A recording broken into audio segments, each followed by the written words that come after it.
Yeah. Yeah. All right. It looks like we've got a pretty solid group here. I'm Jed, and this is I guess to my side is Ben, Hey and guys. Ben is a coach at Charles Coaching, which is one of our coaching partners, and I'm the executive director of CCAP.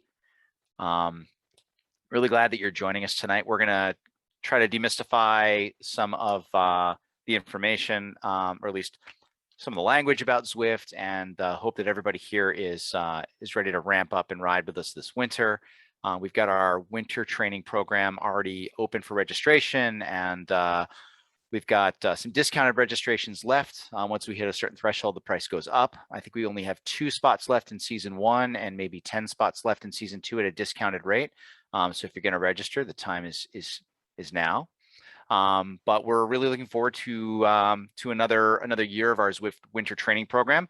We started this last year when COVID was at its worst. We came up with this idea. We were trying to figure out how we were going to get all of our kids riding during the season. And last year we did a 15-week season, which was pretty long for riding indoors on Zwift, but it got everybody together. And a lot of our riders, some of which are here tonight, rolled right into our spring season with a lot of fitness. I'm looking at you, Penny Moses. Came out flying for our Frozen 4 series and for mountain bike season. Noah as well. So we've got a slide deck to go through, and then we'll do a Q&A at the end. So if you have questions, write them down.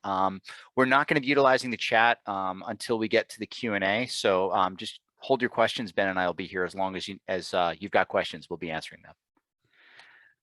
Ben, you want to add anything before we get going with the slide deck? No, I mean, a lot of the kids who took part in this program last year came out flying in the spring, and it was really cool to watch, especially at the Frozen 4.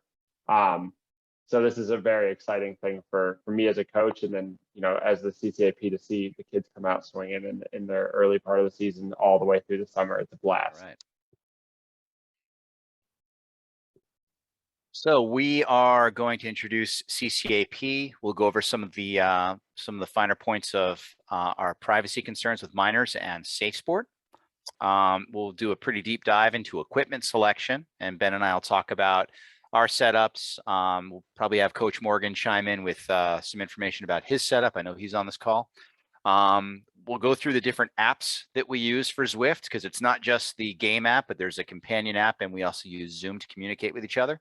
How to actually ride on Zwift and how to join the meetups.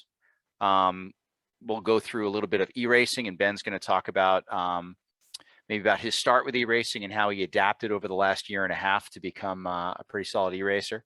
And then we'll have an overview of our actual winter program, followed by a Q&A. So for those of you who are new to us, sorry, I just have to reconfigure my thumbnail here. For those of you who are new to us, the CCAP stands for the Connecticut Cycling Advancement Program. We're a 501c3 nonprofit founded in 2013.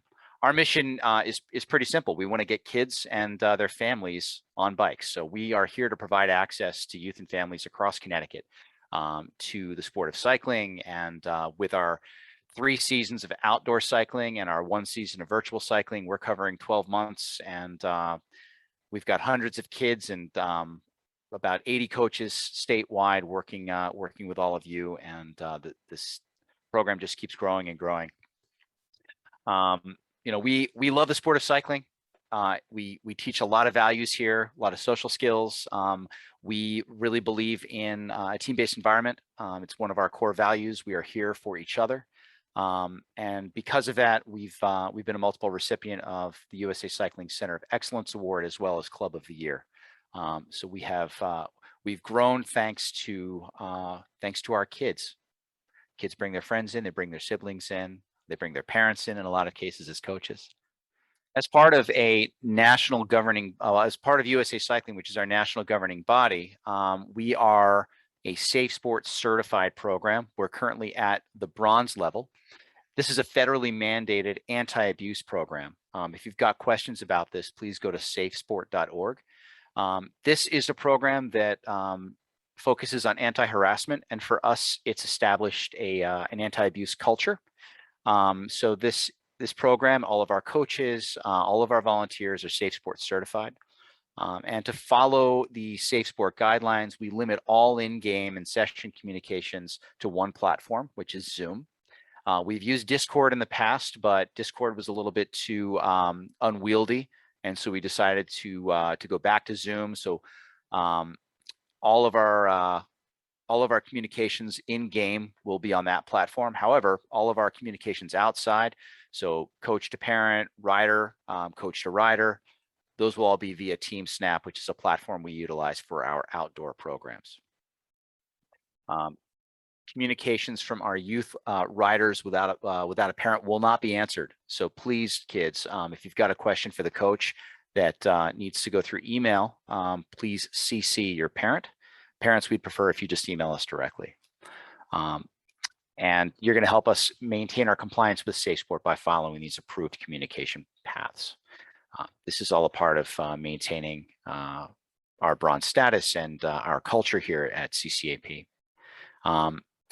We take offensive language and rider to rider communication, especially with regard to abuse, pretty seriously. We will give riders a warning if they're in violation of our communications. Anyone who continues to violate these rules will be ejected from the program without a refund. So our goal here is to be supportive of each other and to lift each other up, try to get each other more interested in riding on Zwift and hopefully outside. So that sort of behavior is not tolerated. All right, let's get to the meat of indoor cycling. We have a list of essential equipment. These are things that we just cannot live without. Common items for riding indoors. Obviously, you need a good fan. You need a fresh supply of towels. You need water bottles. Notice that's in plural. And headphones. We need a fan because we obviously need to have airflow when we're riding. You know, when we ride outside, we have the benefit of riding in the wind, and our bodies are a little bit more easily regulated as far as temperature is concerned. You know, your sweat blows right off the body, but inside, without a fan, your basement or garage or bedroom or living room will just become a sauna, and it will make riding inside unbearable. So we have in the following sections, as well as in a document that goes along with this presentation, some recommendations on fans. You need a towel. I like to keep a basket of towels next to where my trainer is, so that I can always grab a fresh one, and that dirty towel, as soon as it's done, goes right in the hamper. How do you do it, Ben? Yeah, I mean, I'll say that fans are really, really important. This morning I rode on Zwift, and I have a little like thermostat in my office here that I ride on Zwift, and at the start of the ride it was 60 degrees, and I rode for an hour, and by the end I had brought the room temperature up to 63.5 degrees with the windows open and the fan on. So that towel was very useful. Just to wipe sweat off. You know, you can kind of blow your snot rockets into the towel, all the above. I'd recommend 2 separate towels, one for blowing your nose and the other for wiping your sweat. But it's really, really important that we have the airflow. The first few minutes on the trainer, you won't think much about it, but once you really get going, it becomes a sauna, like Jed was saying. Yeah, we also recommend that riders have at least 2 water bottles. You know, when you're riding outside, 1 bottle per hour is pretty standard. But inside, the temperature is hotter. You're sweating more, so you're losing more fluids. So I like to start with 2 bottles, usually one that's just plain water and one that's got some electrolytes in it. Headphones are really important. You can find all sorts of headphones. Obviously, corded headphones are cheap and easy to replace if they break or get sweat logged. There are all sorts of really great Bluetooth headphones as well. We have some recommendations on really inexpensive ones. I would avoid using AirPods or really expensive headphones, because you are going to sweat, and sweat destroys headphones. Even the ones that say they're sport specific still get ruined, especially inside. So some sport specific items: you're going to need a heart rate strap. you'll need to have the apps to run the software and to have your interface with the game as well as your communications. So that requires having some devices as well. And obviously a bike and a trainer. And the options there are nearly endless. Lots and lots of options. So what is Zwift? Zwift is an online bike racing game. And if you look at the game engine, it looks a lot like Fortnite.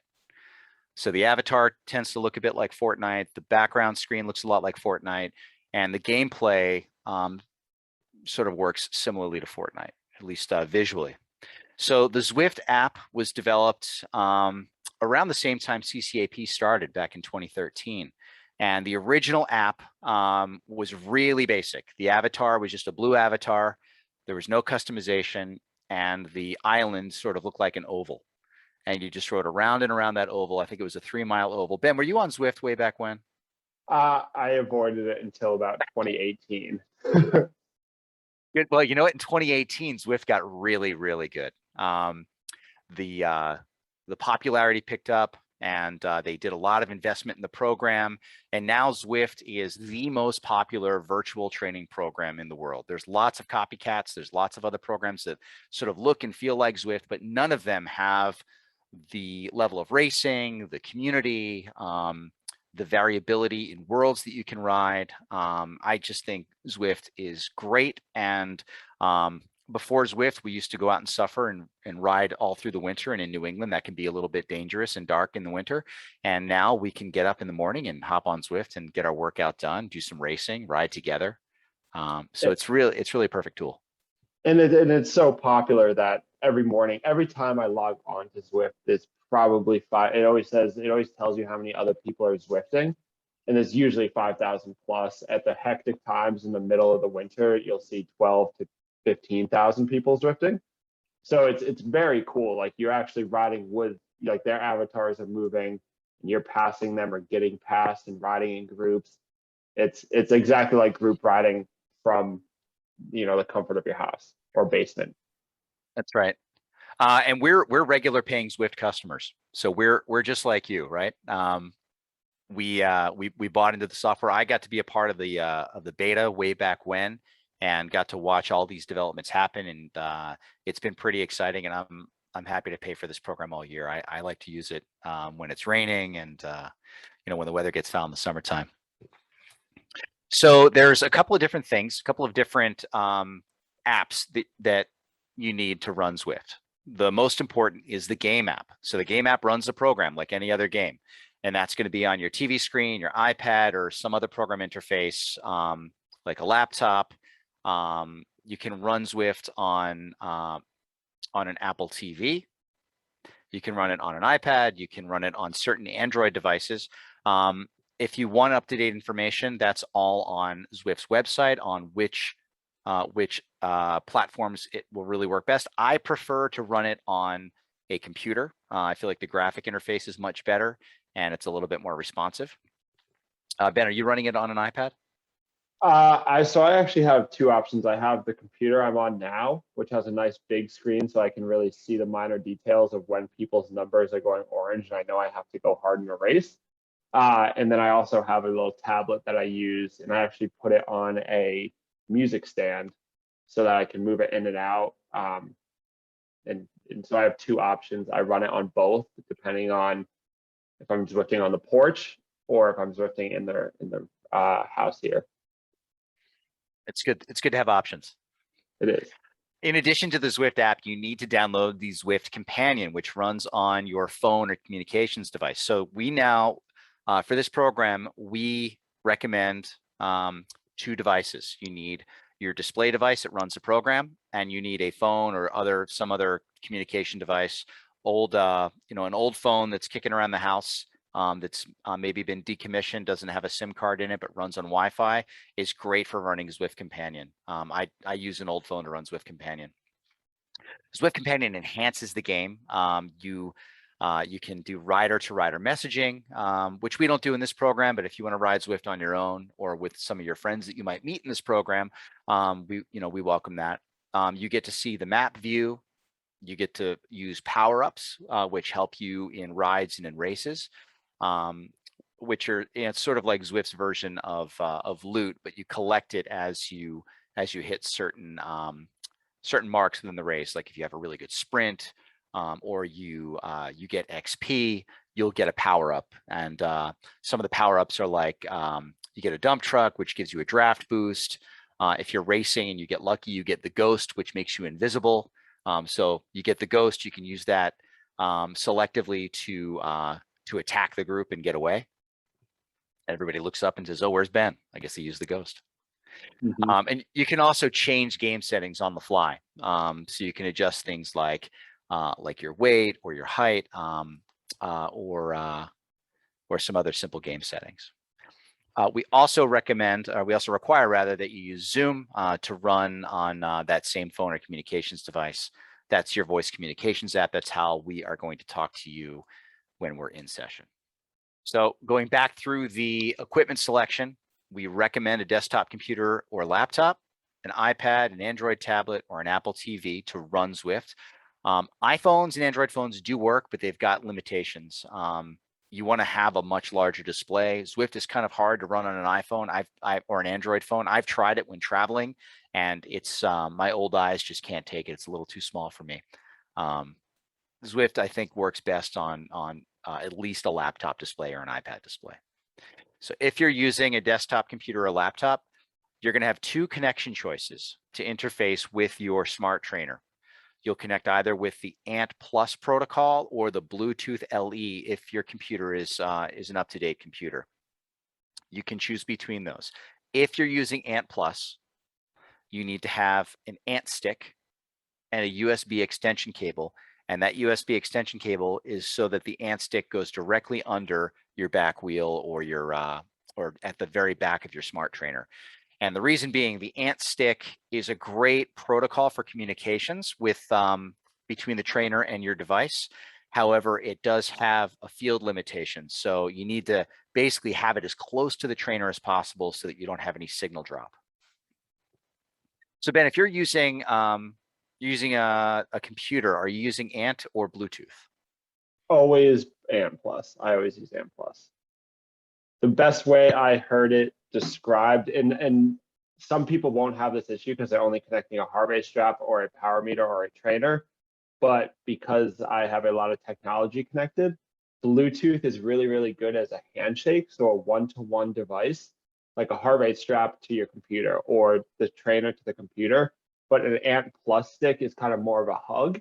And it kind of ropes in so I can connect my power meters, my heart rate straps, everything I need all in one, and it doesn't lose signal. That's right. I had a lot of signal issues using Bluetooth with my laptop, and I switched to ANT, and I haven't had a signal dropout since. However, if you are using an iPad, an Android tablet, or Apple TV, you can use Zwift Companion to pair your Bluetooth devices. So you can still have most of that connection with Bluetooth. So it's an either or. As you can see, we both just prefer the ANT because it's a little bit more stable. All right, this is an important one. So setting up a Zwift account, if you're over 16, you set it up like any other account, like you're going into Amazon to set up your Prime account. You just join and you pay every month. And I believe the current membership rate is $15.99 a month or $15 a month. If you're under 16, you can join Zwift at no cost for 1 year. And that membership does not auto renew. You have to go back in by following zwift.com/kids. And this is for parents. You have to register your child for Zwift and sign off on consent. This step has to be completed each year. And free accounts take a few days or weeks during periods of high demand to confirm. So we recommend, if you are part of our program or planning on getting your child registered for Zwift, do it as soon as you get off of this Zoom tonight. It's super important because last year during high volume in November, December, Zwift was taking up to a month to respond to some of these requests. And it is free and it's great, but it's just something you have to be aware of. I recommend marking it in your calendar so that you know when you have to renew in case your rider really loves Zwift, which we hope, so that next year you can just renew in time. So those riders who joined us last year, you may want to go back through and sign off on another consent for this year, just in case, because I'm not sure when all of you signed up. It would be good to check with Zwift support, or just go ahead and fill out another consent today. It was around this time last year that I think we had everyone rolling, because we started the 15-week program at the end of November. So this is a good time, regardless of if you've done it in the past or not done it, to jump on that and just get it set, because it'll avoid headaches later on. Trust me, it's worth it. Yeah. So we recommended that you have a single separate device for using Zoom and the Zwift Companion. Just reiterating, the Zwift Companion enhances the in-game features like power-ups and mapping, and you can actually change the difficulty. And you need this other device to communicate via the Zoom video app, which will have to be a separate device from the Zoom interface. Any Wi-Fi enabled smartphone or tablet or decommissioned cell phone will work. All right, everybody's got a different trainer setup. So we have multiple trainer setups here. Going from the top left, we have a setup on rollers with a fork stand. That was a setup that we had in my house in our old basement. So we had a speed sensor and a heart rate monitor for my son Ben, as well as a cadence sensor. And rollers are great. I like to ride rollers without the fork stand. Requires balance, so a bit of concentration. You've got the famous Kowalnik setup with 4 bikes on Zwift. In the center here, and you've got other setups, including smart trainers in the garage, smart trainers in the basement, standard trainers. You can see that there's lots of different options for all budgets, and we'll go through those now. So your equipment really depends on a couple of things. You have to consider how invested you want to be in Zwift. If you have a trainer at home, you can just do some basic upgrades to that trainer to make it ready for Zwift. If you want to put some money into a direct drive or wheel-on smart trainer, there's lots of options there as well. And in this document, as you click each of these links, they'll take you to a kit.com page that I've set up, where I've got a recommended setup for each of these. So this will be posted on we'll put this video up on YouTube and broadcast it through CCAP, Facebook, sometime at the end of this week or early next week, and you'll be able to click through those. So starting with the basic or classic trainer, this is your standard wheel-on rear trainer, rear wheel trainer. This is our least expensive option. You can find these on Facebook Marketplace or Craigslist. If you want to get them used, you can, of course, buy them new at any of our pedal partner bike shops. These are highly adjustable for most wheel sizes. However, some of them do require an adapter for smaller wheels. So if you've got a rider who's got a 24 or 26-inch wheel, you may want to check to make sure the trainer can accommodate that wheel size. These are really transportable, and you can use these for warming up at mountain bike or road races or cross races. And they're great for swapping rider to rider for multi-rider households. So if mom or dad are also riding on Zwift or riding on the trainer in the winter, it makes it pretty easy to grab their bike and throw it in the trainer as soon as you're done. The only downside is it requires the purchase of a speed and cadence sensor to connect to Zwift. And if you're planning on doing any high-level racing on Zwift, if you love this and you want to get really into it and you're over 16, you can't race ZRL or any of the bigger race leagues without a smart trainer. There are also myriad brands and quality, so buyer beware. You are welcome to talk to your CCAP coaches or email one of us directly if you've got questions about a specific trainer that you're looking at. I'll recommend that you don't get any trainer off of Amazon, especially the ones that are not from the common brands. We really like the Wahoo Kicker brand. It's a great trainer platform. I've had a few of them. I think they're pretty bomb-proof. Tax also makes a great trainer, as well as Hammer. So I showed you the rollers that we had set up. Those are driven by a rear wheel, and there's a belt that connects to the front wheel. These are great for developing your smooth pedaling and overall form. I prefer to ride the rollers whenever I can. I feel like there's a better connection to what I'm doing. I really have to focus on it. And once you get good at the rollers, you know, you can sort of zone out. It's a really, really nice way to work out. You can occasionally find these on Facebook Marketplace or Craigslist. These are also highly adjustable, so they work with most wheel sizes, also transportable for warming up at races. And if you're a little bit nervous about balancing on the rollers, you can add a fork stand to get started, but I recommend that you put them in a door frame and try to challenge yourself to really master the rollers. These also require the purchase of a speed and cadence sensor to connect to Zwift, just like the basic or classic trainer. And until you develop your skill on the rollers, you really have to maintain your focus. I've fallen off the rollers. I fell off the rollers about 3 weeks ago. It happens. And you know why? I was looking at my phone. I fell off from doing an interval the last time I was on them just because I got the bike like moving too far back and forth because I was going really hard and just slid off the front. Yeah, it happens, but we're still here, right? Yeah. You don't go anywhere. It's scary, and then you realize you don't move and you just unclip and it's fine. Yeah. You'll see anybody who races on the track is generally pretty good on the rollers. All right, so the basic smart trainer is a wheel-on smart trainer. So these look like your basic or your classic trainer, but they've got an electronic brake or electronic control that provides real-time feedback. So you get resistance that goes right to Zwift.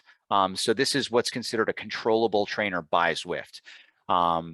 This is a much more realistic ride. The accuracy is not quite as high as a direct drive trainer, but it's still great. It's a step up from your basic trainer because Zwift sort of does some of the work for you by providing feedback. So when you start to climb a hill on Zwift, you actually feel the resistance in the trainer. So it varies with the terrain and with your speed and with the other in-game effects. So you get a much more realistic ride on this. You can occasionally find these on Facebook Marketplace or Craigslist, and we will have a promo to talk about during the last part of this, where we have some ways for you to get a smart trainer at a little bit lower price. These are also highly adjustable for most wheel sizes, especially the Wahoo versions. So again, they're easy to swap between riders. These also automatically connect pretty easily via ANT Plus or Bluetooth, so you have your options there. And they are legal for ZRL or Zwift Power Rankings. So those of you who are over 16, you can race on ZRL with a wheel-on smart trainer. The cons, they're expensive. You know, they start at about $400 or $500, and they go up to I think the most expensive they get is about $600. They're not easily transportable. They weigh a lot, so they're not a good option for those of you who want to buy a trainer to use for pre-race warm-ups at events. And if you're using a non-Bluetooth interface, you will have to get an additional ANT Plus stick with the extension cable. Figure the ANT Plus stick costs about $50. The Garmin one, I believe, is the best, and the extension cable you can get for about $10 on Amazon. And I actually, on Amazon, they have an ANT Plus stick with the cable for Zwift specifically, and I think it's only $25 for the combo, and that's what I have, and it works totally well. That's good. All right. Well, you'll have to, if you can find that link while I'm talking, you can drop that in the chat, Ben. Yep. That'd be great. And I'll update this doc because I think I've only been recommending the expensive Garmin one, giving money to Garmin, I guess. All right. So the big one and the most expensive is the direct drive trainer. There are 3 brands that make a great direct drive trainer. Wahoo, as pictured, is the one that Ben and I use. We both have the Kicker. There's 2 versions of the Kicker, the standard Kicker and then the Kicker Core, which has got a little bit of a different frame and it's a little bit less expensive. The accuracy is a little bit lower, but it's not a deal breaker. It's still a great trainer. Tax TACX has a whole line of smart trainers. Their direct drive is called the Neo, and Saris, a company out in Wisconsin, has one called the H3, and they're 100% made in the USA. The pros of your direct drive trainer: you're going to get the most realistic experience. That back wheel is the rear end of the bike is locked into the trainer. You can see there's a cassette there and a heavy flywheel with a belt drive. So you're going to get a direct power transfer. You've got a direct connection to that trainer. So you're going to get the most accurate power numbers, which is what you need to have good results for Zwift racing. Some brands like Wahoo have add-ons like fans or tables. I've got the one with all the bells and whistles. So I've got the Wahoo headwind fan and the Climb, which is this, it's kind of like an elevator. I'm looking over at it, like you can all see what I'm looking at. It's my front. I don't have a front wheel on the bike. It locks into the Climb. So as I'm riding and we go up hills, you'll see my front end will rise up or lower. It's pretty neat. But totally not totally necessary. It's just like an extra thing to keep me engaged when I'm on Zwift. I agree. It's almost like you're on a roller coaster. If you're on a really hilly course, it just goes up and down, which is really fun. But there's definitely times that I've shut it off, just so I could ride steady. Yeah, you know that when I disconnected it, and it's sort of sitting on the side. I've got my track bike on the Wahoo right now, and I took it off for that reason. There's a one course that I really like to ride on Zwift. That's just the flat route, and there's a whole section where it does this, and it makes me a little bit seasick. Yep. So cons, this is definitely your most expensive option. These start at about $700 new. I think Zwift has been popular for enough years where smart trainers are now, you're able to find them on the used market, though this is a rough time of year to buy them because everybody's getting a smart trainer right now. These are not great for multi-rider households because when you want to make sure that the chain and cassette that you're riding are sort of married. So your chain sort of wears into the cassette that's on the trainer like it does on your bike. And you want to make sure that you just have one bike for one trainer when it comes to direct drive. So you've got to leave it set up 100% of the time to eliminate issues for pre-ride. So if you've only got one bike, you just have to be mindful that you're going to have a couple of extra minutes of setup if you're going to go and ride outside during the days that we don't have Zwift events. Ben, anything else on the direct drive smart trainer that you want to add? No, I mean, I think this covers it. I personally really like it just because it's the most responsive feedback. It really does make indoor riding feel like outdoor riding, and I often tell people that Zwift has made me quote unquote soft, because if it's under 60 degrees and raining nowadays, I'll go on Zwift because it feels that realistic with this setup. Whereas in the old times when you just were on a trainer without Zwift looking at the wall, I was riding outside in 20 degrees. The olden days of 2016, 2017. Exactly. 5 years ago. It's pretty amazing that only 5 years ago we were still riding outside through the winter, and now we're on Zwift. In Zwift in the summer. Yeah, that's true. Yeah. So let's talk about some accessories. We mentioned earlier that you need the heart rate strap, fan, towel, water bottle, headphones. The best heart rate strap, in my opinion, is the Wahoo Ticker. You can get the Ticker X, which is just a little bit more accurate. They're bomb-proof, foolproof. You can change the battery out. It's just a standard CR 2032 coin battery. I recommend that you don't use a watch or a Fitbit, even though they do have modern Fitbits and Whoops have a broadcast capability. The Wahoo Ticker is just a standalone device that I think works really well. Any fan will do. You got to have a fan. You've got to have one. I really like the Lasco high velocity air mover. It's a small version of what, if any of you have ever had a flood in your house, and you had Service Master come in to get rid of that flood water and dry the floor out. They use an air mover, and those work really well. This is just a small version of it. I like to have one in front, one in back. And in the summer, I have a window air conditioner that I use to keep the room really cool and dry. A $20 box fan can work well in a pinch, but it's really not the best. But if that's all you have, then use it. But you need to have some airflow over your body. I like to have, the front air. I like to have air going toward my back. Sometimes I'll have two fans in front, depending on how hot it is in either my house or how long my workout is. What kind of fan do you use, Ben? I actually have a 3-fan setup because I don't have the nice high velocity mover. So I have one that blows the cold air in from the window towards my back. And then I have two fans set up on the side of me to kind of just try to cover as much ground as surface area as I can with the air movement. It's really, really important. Yeah, if you're setting up your trainer in a room that's got a window, close all the other doors so that you're not sucking heat out of the house, but definitely open that window, put a fan in it. Even when it's really cold this winter, you'll be glad you did. Always, Go ahead. Oh, sorry. Just one of my golden rules when I'm riding the trainer is I close the door in my trainer room about an hour before I ride, and I open the windows. And if I can get the room down to 55, 60 degrees, that's when I know I'm in a good place. Just because you will, if in a 10 by 10 room, you will absolutely raise the temperature of the entire room by a few degrees during an hour-long workout. I know we had a rider last year, I think it was Alex, who was doing her workouts near the wood stove in the house. So she was extra toasty all winter long. Made her a lot tougher going into the spring.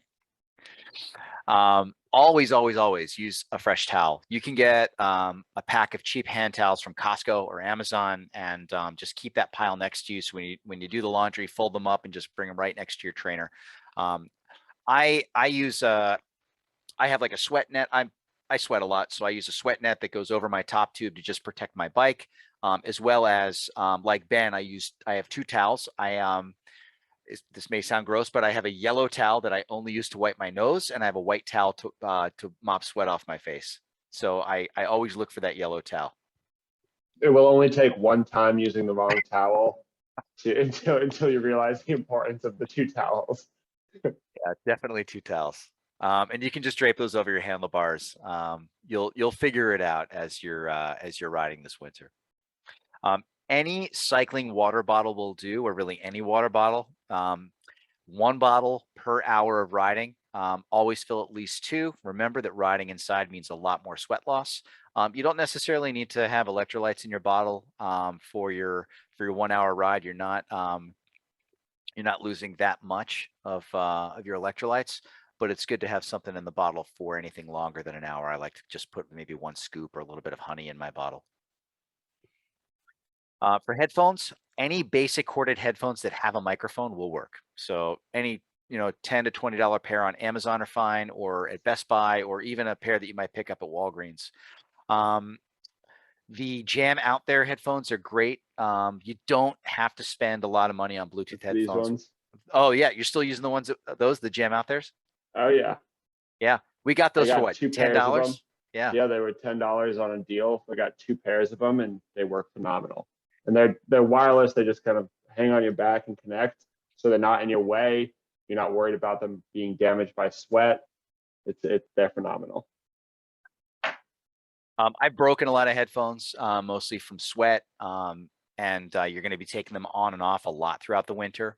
So you don't need a $200 pair of Beats by Dre, or what are the iPhone ones? The AirPod Pro. You don't need those. Yeah. I will say I made the mistake of using a pair of nice Bose headphones once, noise canceling, because I thought it'd be a great experience, and it's not. Yeah, I learned that lesson the hard way too. I ruined a really, really good pair of studio headphones. Yep. Yeah. Sweat and it's kills. just hot over the ears too. Like Yeah. you realize when you're riding inside how hot everything is, and that extra little bit of heat that's just holding on your ears kind of makes you think someone's talking about you, but it's not. It's just there. Oh yeah, my air traffic controller headphones that I'm wearing right now, these are really hot. So Yeah. like I've used these for Zwift in a pinch, but they're awful. Yeah. Trainer tires. You may not believe this, but you don't want to have your good, your nice Vittoria Corsa Plus tires on your trainer, especially if you're using a rear wheel trainer or rollers. It's best to buy just a cheap trainer specific tire. I think they cost about $20 at most bike shops. Hopefully bike shops have them. But they're out there. Continental makes one, Vittoria makes one. So there are definitely trainer tires out there. You cannot use a trainer tire on the road. So if you're going to use, if you're going to switch to trainer tires, it's only good if the bike is going to stay on the trainer for the winter. And you can't use them on the road because they don't have any protective casing, so you'll flat. And they also don't have any tread. So in game, this is really important. And we've had riders learn the hard way that when you're on Zwift, unless you're riding by yourself, you always, always, always select the road bike. So like in any other game, like, you know, if you're playing a game where you have like an equipment loadout, you can always go in and customize your equipment. You can do that here on Zwift. You have a garage and you can go into the Zwift garage and pick a whole bunch of bikes. And as you progress through the game, you'll get XP called drops, and you'll get to go into the drop shop and buy, you know, a Cannondale Super 6 Evo or an S-Works or all sorts of bikes. I've got so many bikes in my garage.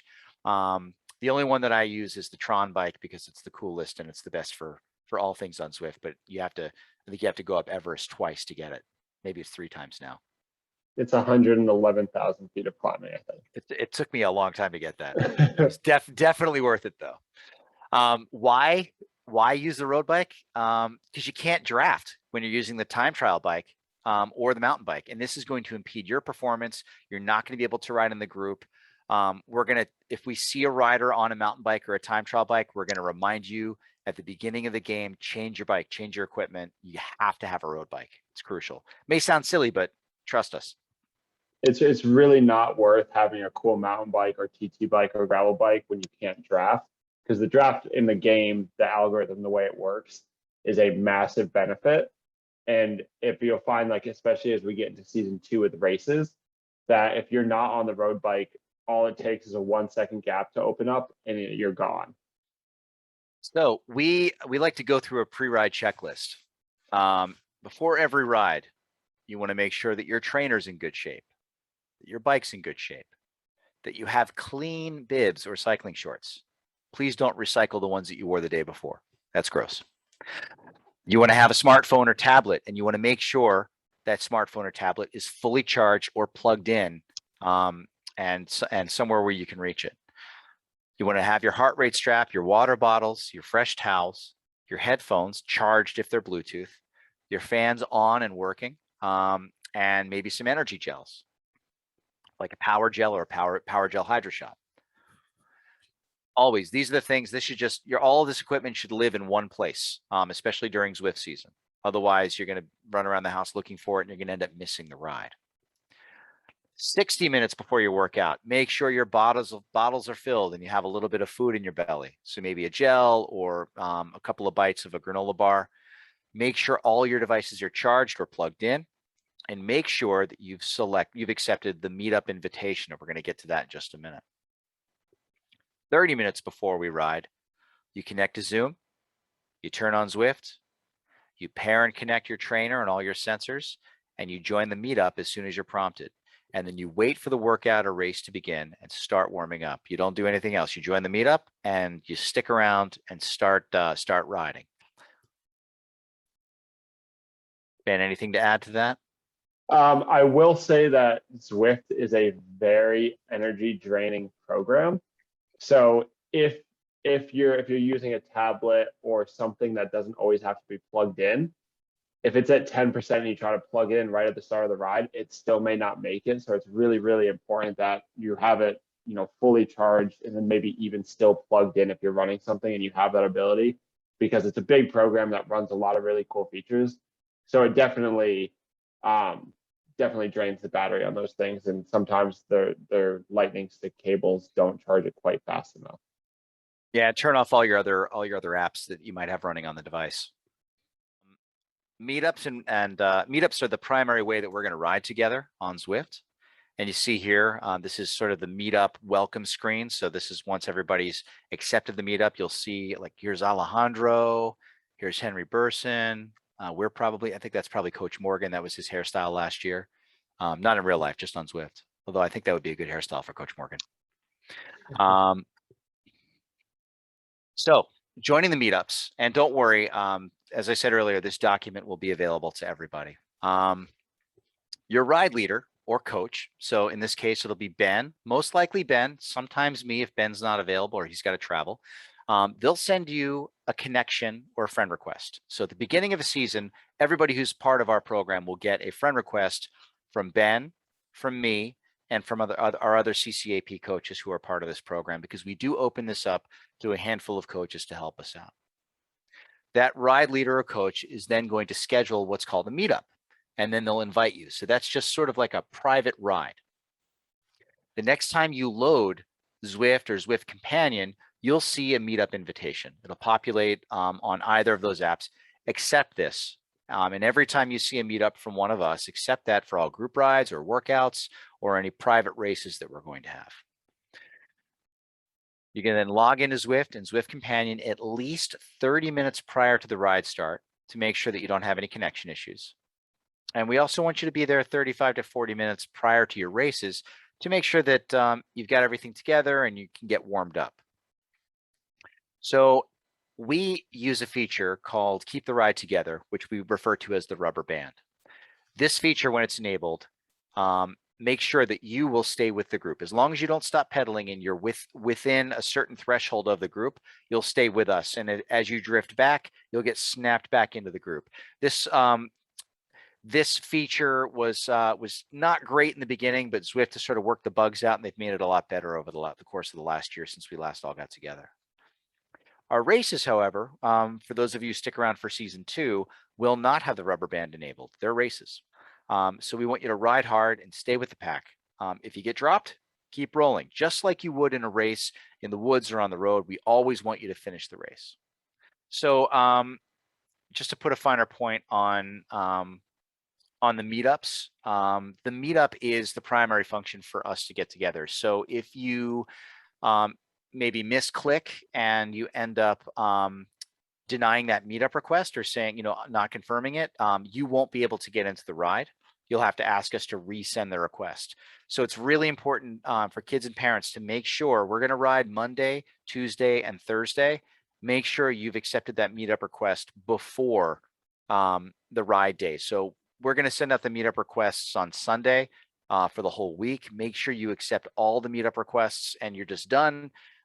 Because once our ride is started, we can't send another meetup request. So if you've missed it and you log in late, there's not much we can do about it. There's only so much that we can control when it comes to Zwift. It's great that they have this meetup function, but it is a little bit limited where we can't add you sort of on the fly.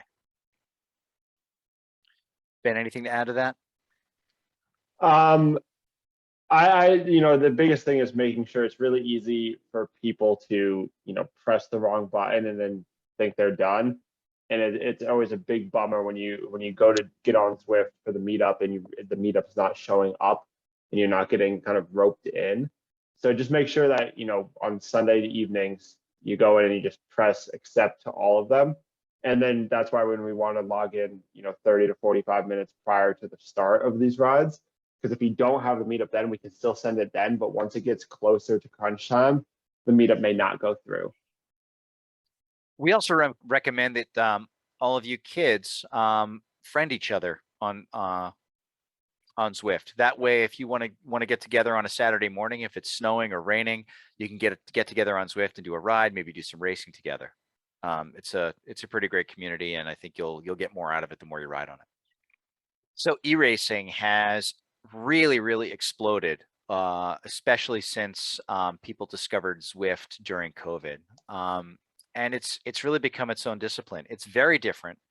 A lot in the way that cyclocross and time trials and road racing and mountain bike racing or even enduro, they're all very different. Zwift, all you have to really worry about is pedaling and pedaling hard. The pace is always on as hard as you can go. So you've got to be prepared if you're going to do a 30 lap race on the Zwift crit course in Crit City, that you're prepared for to go full gas. The starts are insanely fast in Zwift.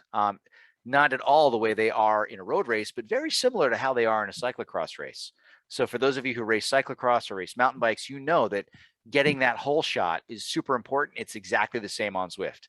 So that when you're on Zwift and you're warming up and you've got 30 seconds to go, you just have to start pedaling and rev it up, be a 9 out of 10. As soon as that banner drops, the race is going to be on for a few minutes. And I don't know, sometimes it eases up, but the races are mostly uncomfortably hard. Yeah, the races are a lot, for those of you who are experienced in training, it's a lot like doing an over/under effort. There in real life racing, there's times where you can coast and carry momentum and kind of fully recover. Whereas in Zwift racing, going easy or sitting in the group is always at like a medium effort, always like a 5 or a 6 out of 10 on a like an RPE scale.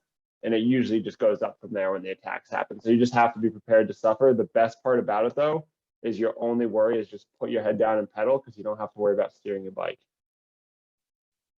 That's right. Yeah, you don't have to worry about pack skills or cornering or you know, any of the other stuff that we work on all season long, bumping or any sort of close contact.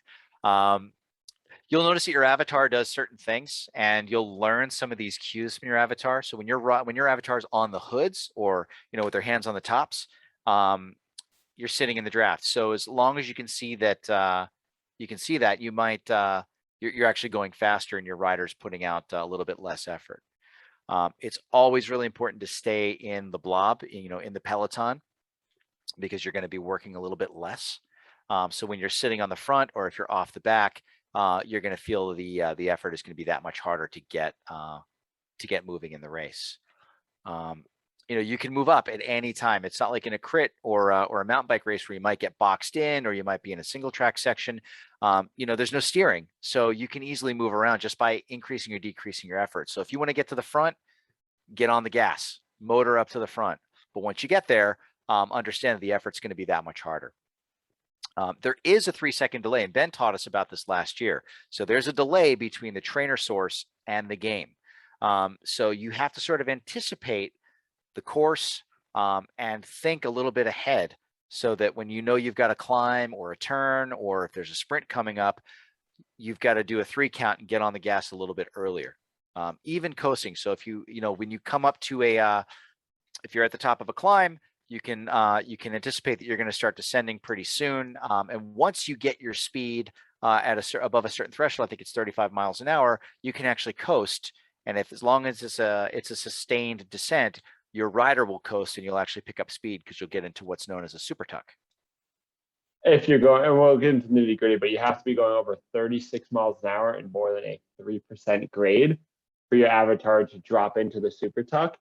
But the 3-second delay definitely takes a little bit to get used to, because you have to know the course and know when the hill's coming. Because if it's a right-hand turn to a hill, you don't know that's coming up. By the time you've taken that right-hand turn and you're already on the hill, that 3 seconds is gone. You have to almost accelerate before you see that turn into the hill to really utilize that 3-second delay. Let's see, getting dropped. Definitely don't worry if you get dropped. We all get dropped from races.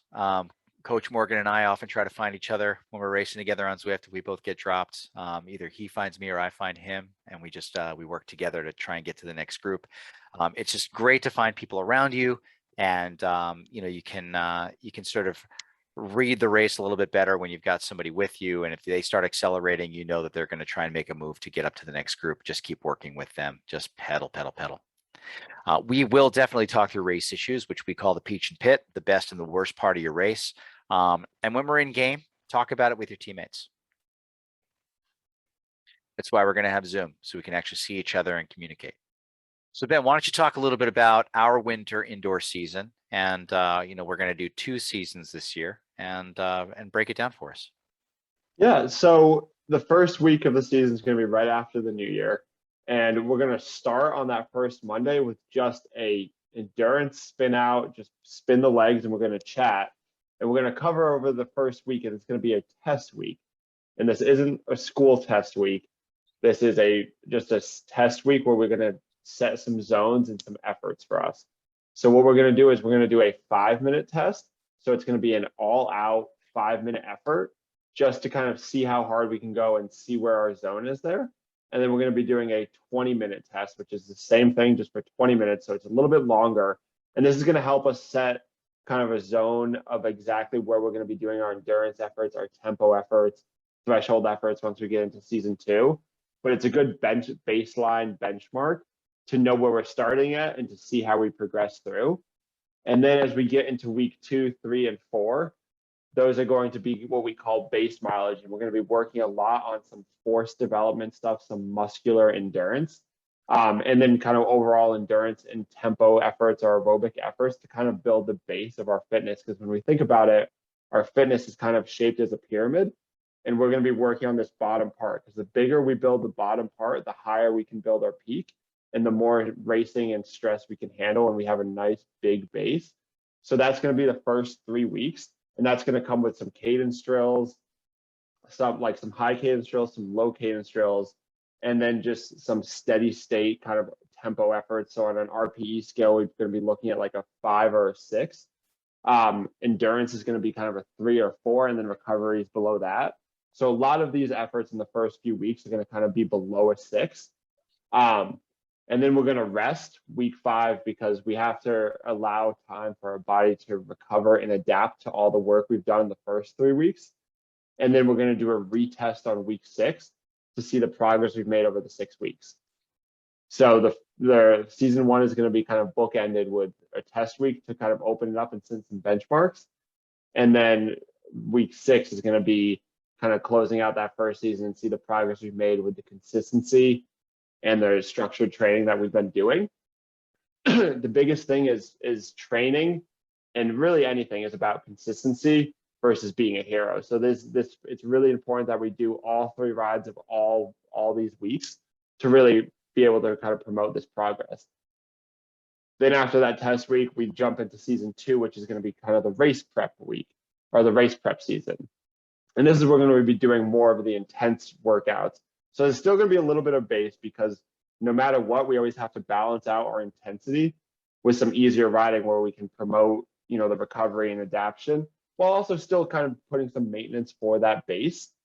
So season 2 is going to have more higher end efforts, like 7, 8, and 9 efforts, like out of 10, with a little bit of endurance to kind of balance it out. And then we're also going to be doing some races. So we call them club races, where everybody in the season 2 gets together and we host our own race, just like for those who are local and have done the Tuesday night crit. We can think of it a lot like that, but we're going to be racing on various courses. Like some are going to be flat, hilly, rolling, uphill. We're going to have a few different race styles there. But that's really, when we get into that time, it's going to be really kind of crunch time into the Frozen 4 series and the March races. So it's going to be very focused on kind of race fitness and really getting us going there. That's great. Looking forward to it. That's the 10,000-foot view. Yeah. As we get closer and into it, a lot of it is going to be really like that first session we do is going to cover that first week. And we're really going to take it day by day, because we don't want to think too far ahead, because we really want to focus on each ride and each workout to get the most out of that ride. So all everybody has to worry about is what we're doing that day, because we have it planned out so you won't get too tired. We're going to balance it all and then have fun with the races as we get into season 2. And for those of you who signed up for just season 1 to see how it goes, we're going to keep registration open until mid to late January, so that you'll still have an opportunity to join season 2 if we have space available. So if you decide you're really into this and you want to keep going and do season 2, you'll have an opportunity to register for that. Though I can't promise that the block discount will be available. I think we're probably going to sell out by the time our first season kicks off. Before we get to Q&A, I did want to mention that we have a great program set up through one of our local bike shop chains here in Connecticut.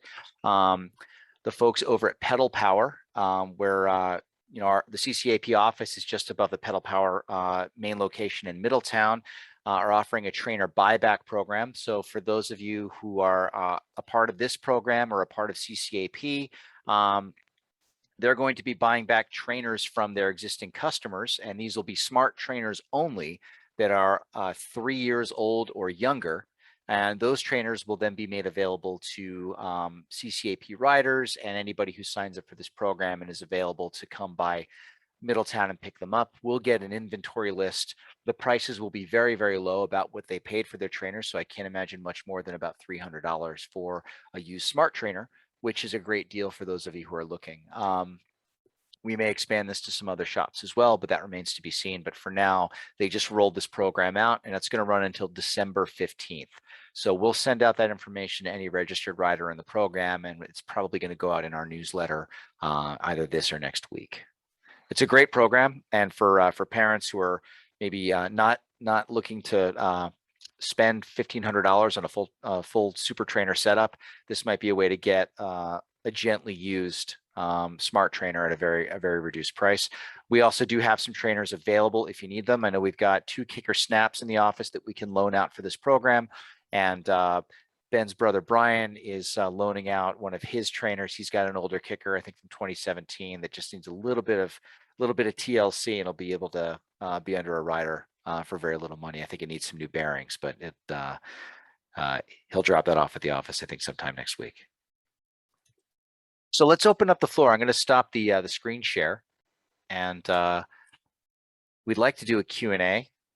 So if you have any burning questions, now is the See what time. Noah's got there.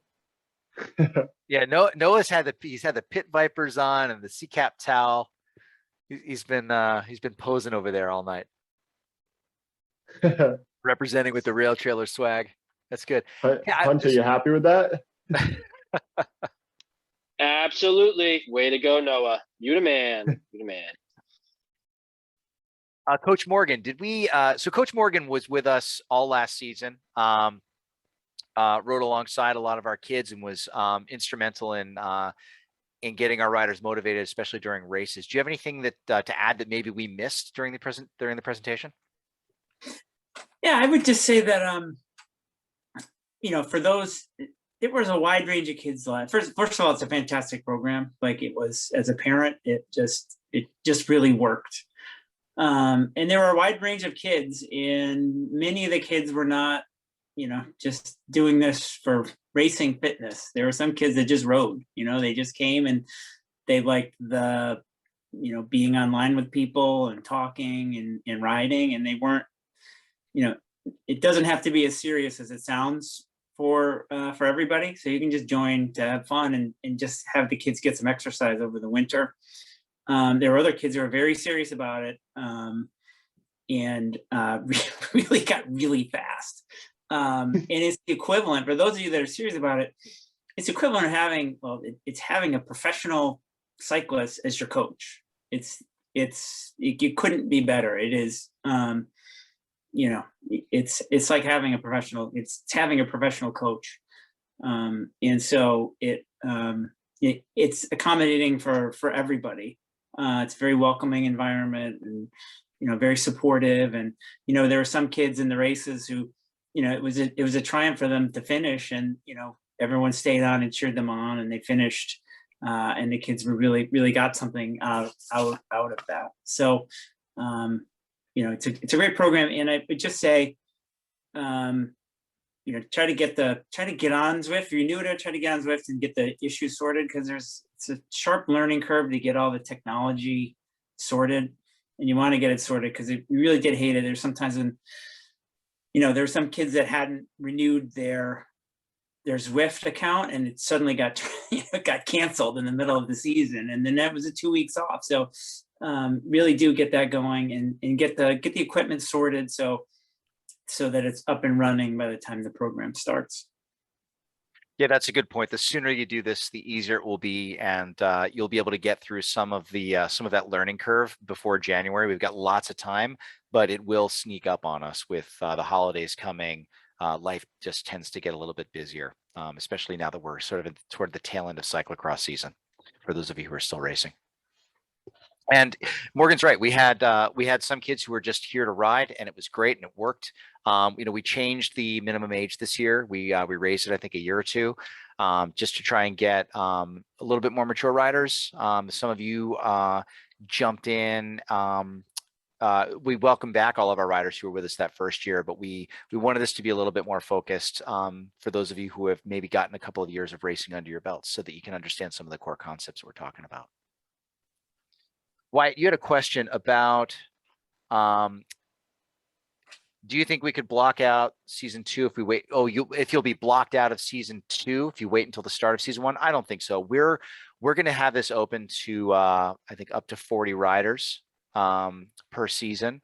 So I don't see that being an issue, especially if you're a season 1 rider. We're going to give preference to those of you who want to continue. Ralph Pulver said, is it unadvisable to try to connect the Zwift feed from an iPhone to regular TV using a high def cord?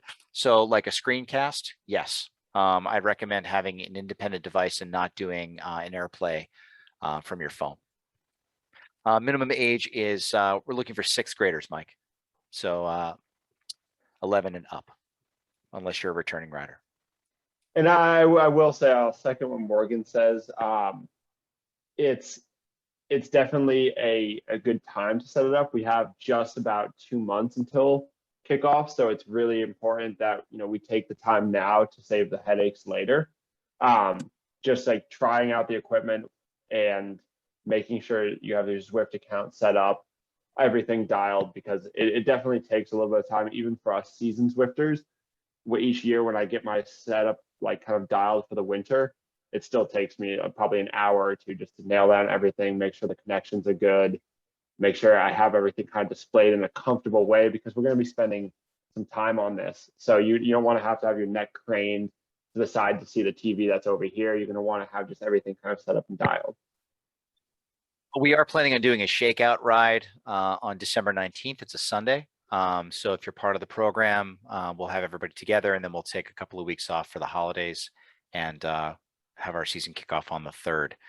So we want everybody to try and have their equipment dialed before that shakeout ride. There's also a mandatory parent rider meeting on December 15th, which is a Wednesday night, where we're going to go over the season in a little bit more detail and answer some questions that you may have developed as you were purchasing equipment and getting all the bugs worked out with Zwift. Answer some of the questions here. How long will season 1 practices be? They're going to be anywhere from 60 to 75 minutes.